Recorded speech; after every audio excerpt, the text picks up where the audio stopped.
Hey folks, it's the Quiet Light Podcast, where we share relentlessly honest insights, actionable tips, and entrepreneurial stories that will help founders identify and reach their goals.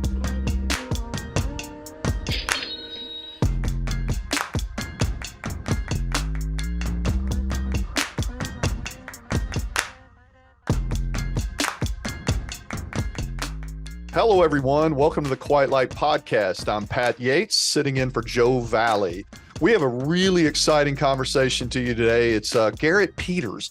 We actually want to open this up to entrepreneurial spotlights. So Garrett has a company that just does really amazing work in Duncan Stone. He talks passionately about emotions and mental health inside owning a business, which is really incredible. And he's turned it into a business where he actually has journals, whether you're someone that is trying to talk about things you've done in the teaching industry, whether you're doing a travel thing for one of your trips you took, childhood books, recipe journals, things like that you can write on paper. And remember, in a day when everybody wants everything on their iPhone and they want stuff to all be digital, this gives you an opportunity to really think about the things that you're doing in your business and then be able to, hopefully in your business and your personal life and hopefully helping those things. So Garrett spent over 10 years in the corporate world working for Walmart and Sam's Club. You talk about jumping into the deep end in retail. He got the buzz to start his own business in 2019, and together with his wife and friends, they started Duncan Stone Paper Company. Duncan Stone officially launched in the spring of 2020, and he left his full-time job in 2021 to become the CEO of this business. He moved from, as one of my mentors originally said, he moved from a meal ticket to a soup line, but he's definitely trying to forge through and be able to grow things. Hey, Garrett's been married for 14 years, has 3 sons, 11, 9, and 6, and lives in Fayetteville, Arkansas. He's just a dynamic entrepreneur and a guy who really takes a lot of focus on making sure the customers are taken care of and giving a product that he thinks will be amazing. So I'm anxious to talk to Garrett, and be sure again that you go to quietlight.com, look at our listings. And if you need to reach out and talk to me, you can always email me at pat@quietlight.com. So I'm anxious to talk to Garrett. Let's get right to it. Garrett, welcome to the Quiet Light Podcast. How are we doing today? Hey, Pat, thanks for having me on, man. I'm doing great. How are you doing? I'm great. I'm really excited about this one. We're going to open up the podcast to a lot of entrepreneurs. We talk to a lot of sellers, we talk to a lot of vendors, but I like to get down to be able to let the listeners kind of get actionable tips with entrepreneurs. So I'm super excited to talk to you about your business, Duncan Stone Paper Company, as well as your journey, because it's kind of interesting because you decided to go the corporate route, then go the business route of owning it. Right. And I want to jump into that. So maybe tell everyone where you're from and maybe a little bit about your background and just intro yourself. That sounds great, man. That sounds great. We live in Fayetteville, Arkansas. We've been here for my wife and I for coming up on 15 years. I'm an Arkansas guy. Grew up not far from here, but when we got married, we moved to Fayetteville and kind of started our life. And so we've lived here ever since. And when we moved to Fayetteville, I got plugged into there's kind of a retail community in Northwest Arkansas because of Walmart and Sam's Club. Home office is based here. And so I got connected with a couple different companies early on here to learn about what it looks like to work with Walmart and Sam's Club. And that's really where I spent most of my career, is working with vendors and brands selling to Walmart and Sam's Club. And so had a background, working with brands and things like that. But we can get into some of the career, happenings for sure. But we got 3 kiddos at home. We have 3 boys at the house. We have a 11-year-old, a 9-year-old, and a 6-year-old. Complete zoo at our house. I mean, it's just comical. But we have a lot of fun, man. So we got young boys, and now we're just working on growing our business and rocking and rolling, man. You know what's really amazing about that? I don't think you know this. I'm also a 3-son guy. Are you really? A little bit older. I have 30, 28, and 24. And amazing, so they're all out of the house, but listen, we'll have to talk later. We'll have to talk later about tips and tricks. No, I think our wives should talk later about the testosterone. 100%. That's probably more apt than in that situation. So Tell me a little bit, Garrett. I think what's really cool about this story when you and I talked is you started off in the corporate world. Maybe tell everybody a little bit about how it is to work for Sam's Club and Walmart. You're talking about a huge conglomerate. Yeah, I mean, sometimes maybe get lost, don't feel like you're valued. Is there anything you can give them? And maybe there are great things about it. Yeah. I mean, there is. Like to work in that environment. Man, there is. I valued my time working with Walmart and Sam's brands. And so I never worked directly at, those big companies at Walmart and Sam's Club, but worked really closely with them, got very familiar working with them and the buyers and merchandisers there. It's amazing. I mean, literally transformative for especially for startup brands. I worked a lot with startups and kind of early stage brands. Amazing, man. I mean, what they can do for a business is pretty remarkable. But you're talking about playing with the big dogs, you know what I'm saying? So there's an expectation around delivering, with Walmart and Sam's Club, because we saw a lot of people come and they weren't ready for it. And so I think you're going to hear different stories about working with Walmart, but good and bad, I'm sure. But if you're ready, I would say just have that expectation. Like, I'm ready to go, scale with Walmart if you've never done it before, just keeping that in mind. It's a really interesting story because it kind of parallels with Quiet Light. Probably 90% of the people that come in to sell their companies aren't ready, not only from a preparation standpoint, but maybe a numbers standpoint, all kinds of different things. So it's really interesting that you mentioned a lot of times probably what you were doing there were managing expectations of companies that were trying to grow maybe too quickly or It's not true. prepared in the right segment. How did you get them in a position to where they understood they'd have to put more time in and maybe still, because I'm looking at it from a business standpoint. How does someone get all excited about that and then find out from an expert they're not quite ready and then they have to pivot? I mean, I'm sure that was It's tough. tough, man. It is. I mean, I think that setting the right expectation, you hit the nail on the head. Like I worked with a handful of brands that had this idea of, hey, I want to go get on the shelf at Walmart or whatever it may be. And the reality, sometimes it's like, hey, you're not ready for that, and I think that it's really understanding the entire piece of where that brand may be. And Walmart and Sam's you might not be ready for that. And that's okay. Like, it's really full understanding, like, what's the vision, where we're going, kind of what is that play. And, that's what I love doing, especially with kind of younger startup brands, was helping them through that journey of, hey, this is time, or hey, might be just a test, or maybe you start out small with Walmart and scale and grow from there, which, they we're big fans of as well, especially for regional types of products and things like that. So it's amazing. I mean, like, I feel like an MBA in business, working with those buyers at Walmart, because I just learned so much about ins and outs of, scaling a business, how to grow with a retailer like Walmart. It was amazing. So it gave me such, I had a really good time working with them. That's amazing. It What's was fun. funny about that is you actually are doing a service to these companies. If they go in and they fail in the wrong position, it actually could affect them even bigger long term. So Oh, it's really totally. amazing that you took the time to do that. So Totally. in the world, nothing was happening in 2020 and 2021. I didn't see Yeah. anything in the news about any pandemic or any Nothing, man. things, but you decided to add some stress to it by saying, you know what? See you, Walmart. I'm going to do my Yeah, own thing. that's right. When do you What's wake up and just decide that? And how did you decide? what a great question, man. So in 2019, actually, so my wife is her name's Stephanie. Stephanie and I had been good friends with Sarah and Garland, our business partners, and just kind of we're doing life with them. They live close to us, and we're just kind of processing through what's going on. Well, long story short, Sarah was running an Etsy business at the time. And so she was selling cards and things like that. And Stephanie and I got more and more interested in, like, what she was doing, and just, we were dreaming and just talking about what this could be, what a potential product could be to sell online. And so in 2019, Stephanie and I and Sarah and Garland went into business together to start Duncan Stone. And so when we started the business, we decided, hey, we want to create prompted keepsake journals and giftable items, cards. And then we went and went down the path of trying to figure that out in 2019. I mean, obviously, like, we had no idea that what about to transpire in years to come, but we went and sourced our first round of products in 2019 and started selling in February 2020. Literally, like, we turned our website on and started selling products in 2020. And it was wild, man. Wild time to start an online business. That's for sure. That's really amazing. So you It was took your fun. knowledge that you had from Walmart, getting an MBA from businesses every single day, basically, and then decided, you know what, I have all the knowledge. I want to go forward and do it. It's really an Yeah. incredible leap for anyone to be able to do that. So I'm sure that in your entrepreneurial journey over 3 or 4 years, and really still working for Walmart's kind of an entrepreneurial journey, you're working with entrepreneurs all the time.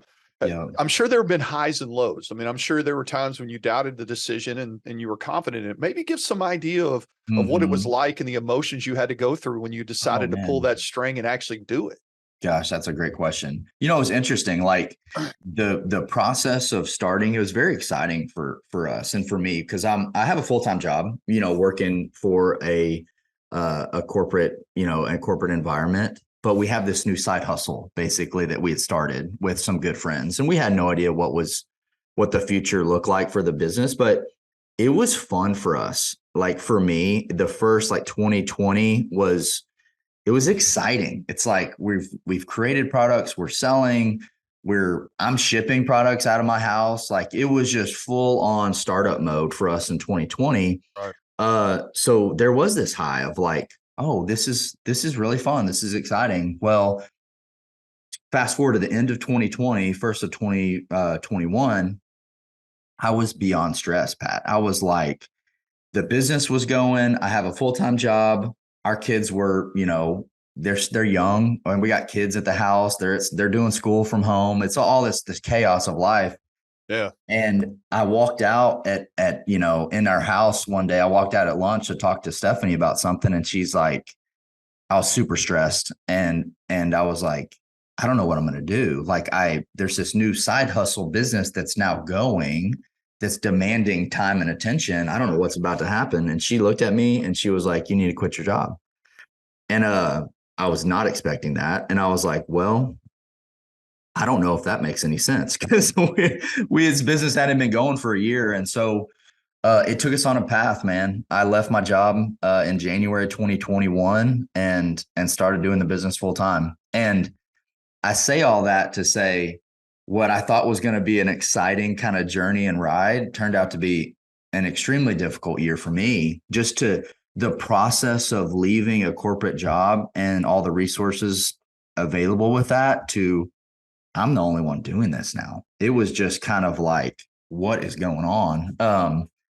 And it was very tough, man. I think that I had never run my own business before or been in that sort of environment. So there was just tons of learnings for myself that I had to figure out like what this new reality looked like as a business owner, you know, and trying to grow this, at the time, a very small online brand. And so, man, it was a very long process for me to kind of, you know, figure out that new reality and new normal for me as a, you know, what does my day look like? How do you manage, like, what am I supposed to even work on? Like, I don't know what's happening with this thing. To, you know, over time, getting some wins and getting some stability and beginning to grow the business in a way that was like, okay, this might be a fun thing, you know? So I've been doing it for 2.5 years now, and it's been a blast. I think it's really amazing. Again, we're talking with Garrett Stone with Duncan Stone and Paper Company. And I think, Garrett, when you get into this, I think that everybody can be great in the positive times. When you're doing sales and you're launching products, when everything seems positive, it's great. Yeah. But when you find that day when you lose money or you get 5 returns or you get a bad call from a customer, it always resets you to a point where you sort of doubt where you're at. I mean, were there times when you went through this, you said, what am I doing? Oh, dude, so many times. I'll tell you, a big one early on for us was the second product that we created. We sell prompted keepsake journals and giftable items. So, you know, paper goods that we were sourcing. The second product, I should say, that we created and brought over, we brought in, we were reviewing the product. We were looking at it as a team, and Sarah, you know, one of our partners, was looking at it, and she was like, this doesn't look right. The spine of the journal was misprinted. Okay. So finished goods already came. We missed it, you know, through the process of creating it. And basically we got it in and it was unusable. I mean, we decided as a team, like, listen, we can't sell this. And so this was like, you know, 6 or 7 months into the business. And, you know, as a team, we're like, we can't do that. We don't want to tarnish the brand immediately. We just started. And so it was a major blow for us as a small business of like, what in the world? Like, how are we going to get past this? Um, very, very challenging season for us just because we're trying to grow this small little thing we've created. And so every dollar counted. And man, it was really tough. Yeah. I mean, I think that's what's interesting. No matter if you run it, like my business, I'm over 20 years. I still have issues Yeah. every single day that you have to deal with. Entrepreneurs have to be quick on their feet. Mm-hmm. So you made the decision to go. What I'm kind of interested in, how did you end up in a paper business? What made you decide where you were going to go? Was there a background in that? Not really. Honestly, the short answer is not really. Like, as we were kicking around the idea of starting a business with our partners, Sarah was already selling a set of cards on Etsy actually that was doing really well. And so we had a base of like, we think we can sell types of cards like this and then create, really the vision was from Sarah and Stephanie as we're discussing this as young moms with thinking about baby books and thinking about other sort of giftable types of items. There seemed to be a big gap in the marketplace from what we could see around, really meaningful, but like lifetime heirloom quality type of stuff. Just basically stuff that didn't look cheesy, that you'd want to take to a baby shower and things like that. So the more research we did out there, it was like, hey, I think there's an opportunity here. So that's kind of what sent us down that path of creating journals. I had no background in paper goods or stationery or anything like that. So we've learned all of those things along the way. But for me, I was always intrigued by the thought of running your own business was intriguing to me. I knew other entrepreneurs that were, running different businesses and friends of mine. And I'm like, I'm intrigued by the idea. So it was less about the product for me personally. It was more about this could be a business opportunity for us to pursue. And so that's kind of what led us down that path. It's really incredible. When I was looking at the site, I was struck by something. It's all stuff that you become passionate about. It's not like a transactional item. It's not like you buy it and you just give it away. You have to put your heart and soul into it. And sometimes it becomes something you decide. So tell us a little bit about, Duncan and Stone and what your focus is on the journals. I see so many different things on here that are so cool and I never really even thought about them. So I'm awesome. curious how you decided where you were going. Yeah, dude, I love that question, man. And, early on when we were starting in 2020, 2021, it was we were in a life stage with young kiddos of baby books and pregnancy journals and things like that. So we started in that space, Pat, of, creating keepsakes for moms. And that's kind of where we started. Well, we quickly found early on that customers were giving us great feedback and asking us to create different things. And so we started going, we're in a stage of life where we're getting gifts for our parents and grandparents, and who the heck knows what to get them most of the time. And so we're like, what if we made items that were great giftable keepsakes for moms and dad, to give to your parents and things like that. So we created our legacy journal, which is one of our top items that is a family keepsake kind of generational story journal, which is awesome. We knew that we wanted to give create stuff that was a prompted item. And so that guides the customer through, telling your story or, keeping family recipes and things like that. It was all under the umbrella of like generational keepsake type of items. And so what we've done over the years is just look for different kind of opportunities out there. So I tell you, like, we spend a lot of time as a team, talking through different journals, different sorts of things, customer feedback that we've gotten, all sorts of stuff. But it's all under that umbrella of like giving someone a meaningful gift, whether they're engaged or they're married or they had their first kiddo. Like for us, as the brand owner means so much that it's such a special time, right? Now, to your point about, the types of stuff that we've created, it's, something about those special seasons, in somebody's life that we want to kind of be a part of. So that's fun. It's incredible. I think when some people look at this, I mean, when you create memories and things like that, it really resonates, and it makes a company actually seem a little bit even more valuable that you can provide that kind of service to a person. So let's pivot a little bit. We talked a little bit when I was prepping of things that you thought might be important throughout your journey. You gave me a couple of points. One is, let's go with the first one. Take it slow, grow steady is important and key. And I actually really agree with that. But tell me your thoughts on that and why an entrepreneur, if they're going into it, should. Because I think everyone goes in with this youthful exuberance. I'm going to kill it. I'm going to do this and that. I'm going to do this. And sometimes it's too much. So tell me what you mean by take it slow, and slow growth. Yeah, that's a good question, man. It's really, for me, come out of the first few years of doing it full time. So rewind to 2021, when I left my job to do full time, go, do our business. Man, I just was so obsessed and just like a maniac about the growth of the business. Like, I thought that I was just obsessed with it. Like, we got to do this. We got to do this. I was just a madman.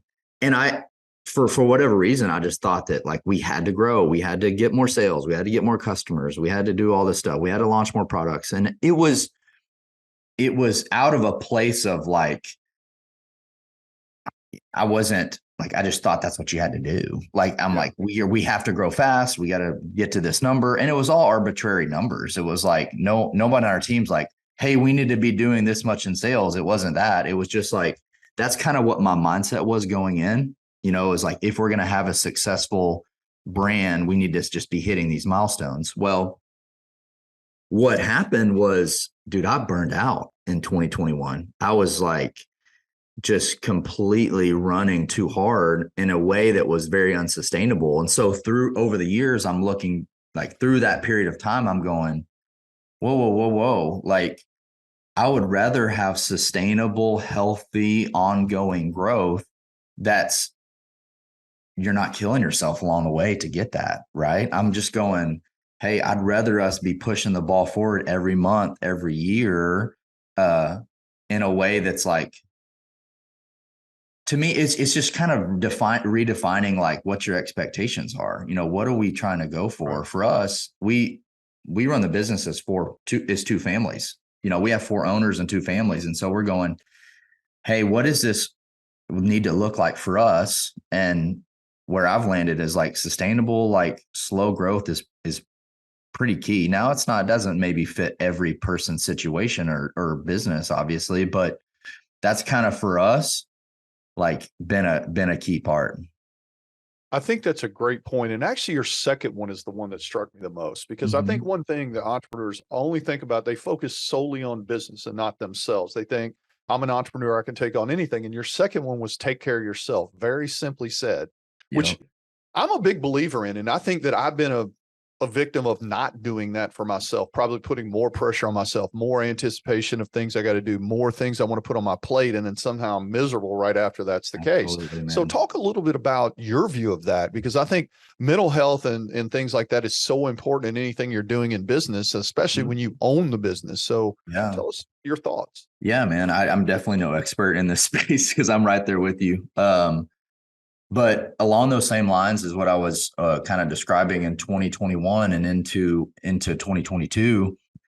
I just found myself I just wasn't taking care of myself, wasn't taking care of my body, had no space for, decompression.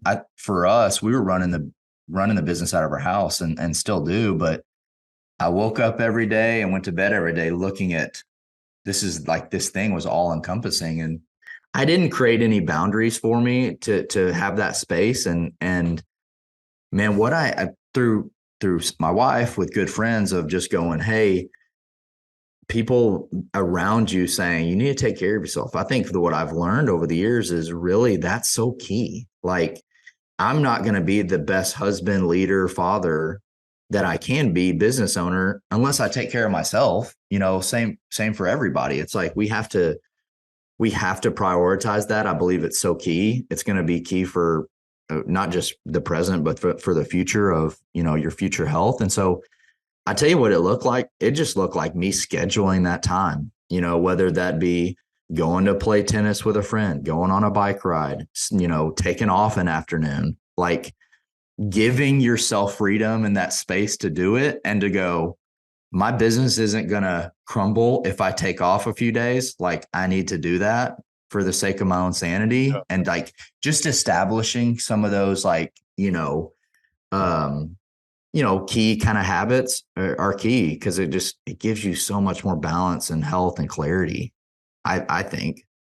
I think it's amazing that you say that, because I think that people in their lives, as they get older and start running businesses, have families, they think there's no limit to what I can take on. The problem is they don't see what they don't see. And eventually that's going to catch up with you.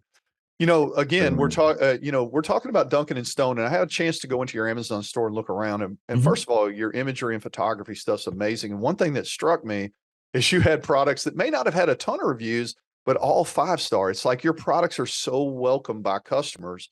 I mean, how does that feel when you can actually help someone? Because I think what's interesting is your whole mindset of mental health or stability ties into the products you have, because it allows you to vent. It allows you to write things down that you're challenging yourself on. How does that tie into it? And how do you get such good reviews from your customers? We love our customers, man. We set out from day one to make great products. I mean, honestly, like we weren't trying to sell anything that was like, some piece of crap type of stuff. So we set out early on to make really high quality, meaningful gifts. And thankfully, like, our customers love them, man. Like, that's for us, like, that's huge. We value that feedback. We look at it all the time, and it's a big deal. It's helped us grow, and we love it. We love getting great feedback from customers, for sure. So, it means a lot. Like, I'm very proud of that. Like, for you to say that, like, we celebrate as a team, when we get great feedback or see posts on Instagram or wherever it may be about, people using our journals is huge. We love it. That's incredible. Yeah. So what's the next thing for Duncan and Stone? If obviously you manage your growth, you try to stay within your lane. You don't want to get too far, but are there things going on? You don't have to divulge what it is, but are there things that you're thinking of working on in the future for people? Yeah. We have spent a lot of time the last year or so, really starting to dissect the business, like what roles everyone's playing. What does it look like for us as we're continuing to grow? And I'll tell you, we are really focused right now on trying to set the business up in a way that continues to grow for years to come without us being like the primary one doing it. And so I've learned a lot from you guys with Quiet Light, you, Joe, all the guys. Like, I want to create a business that somebody can look into it and go, okay, like it's not all built on the founder. You know what I'm saying? And so for the first few years, I feel like our business was, and we're kind of now just taking our hands off slowly certain pieces of the business that, we're outsourcing more. We're finding great partners to help us grow. That's great. And that's the focus, man. I mean, like, we're not necessarily looking to go into retail, go into big retailers or anything like that right now. We're focused on growing our business online. So I see you as a guy, as I would normally term it, that likes to hit singles. He's not a guy that likes to hit triples and home runs all the time, because sometimes those don't work out as easy. Yeah. That's right, man. So we also talked about advice you might give other entrepreneurs. So if you had the 30 seconds to tell them in your journey from being a corporate with Walmart, which isn't a small deal, and then going into entrepreneurship, I mean, what advice do you have for people about a current business or making that transition? Man, the one big piece of advice that I would give is be curious. Be curious about your own sort of like wirings around what makes me, what's exciting to me, what gets me fired up. Just personally, like understanding yourself and being curious about yourself, and then be curious about other people, man. I think that's so key. Like, find people that are successful or that have done something that you're interested in it. Go ask some questions, go buy them lunch, get coffee, do something, like engage with other people that are also entrepreneurs. If that's somebody's like kind of interest, man, and just go spend time with them, being around other people and truly being curious about how do they tick, what they did, what can you learn? I think there's so much value in that. And I didn't do that well, I would say, like early on in my career, not to the level I would have liked probably, but what I've learned over the years, especially starting our business, is people love to talk about themselves and their business, right? Like it's easy to do. And there's nothing wrong with that. It's like, why not go spend time with people that are doing it? Be curious about it and ask a ton of questions and then learn and do your own thing or figure it out, I agree with that. And it's funny because I think what you're talking about, Garrett, is like people out there find either peers that you have in your city or masterminds or something like that, where people can teach you things. Like I'm involved in a Shark Tank speaking group as well as Shark Tank Pals group. I go to a reunion every year with Shark Tank people. That's awesome, and man. all we do is exchange ideas of how to be able to improve yourself and your business. I think that's incredibly key. So I think the last point you had was commit to developing emotional health. That's a little different than what we said before of taking care of yourself. I'm curious why you've worded it that way. Yeah, the way I've worded it is on purpose, and it's mainly because the older I've gotten, the more I've realized there's certain gaps I have emotionally that I've really not developed. Like, and I'm not expert in this area either, so don't say that I am for sure. But as I've gotten a little older and more mature and gone through different seasons of like, emotionally being unaware of how I was doing, what was going on with my life and things like that. I look back over it and go, I just didn't spend any time developing that aspect of who I was, so there's this, I felt a little more like, as I looked back, I'm like, I'm kind of emotionally immature.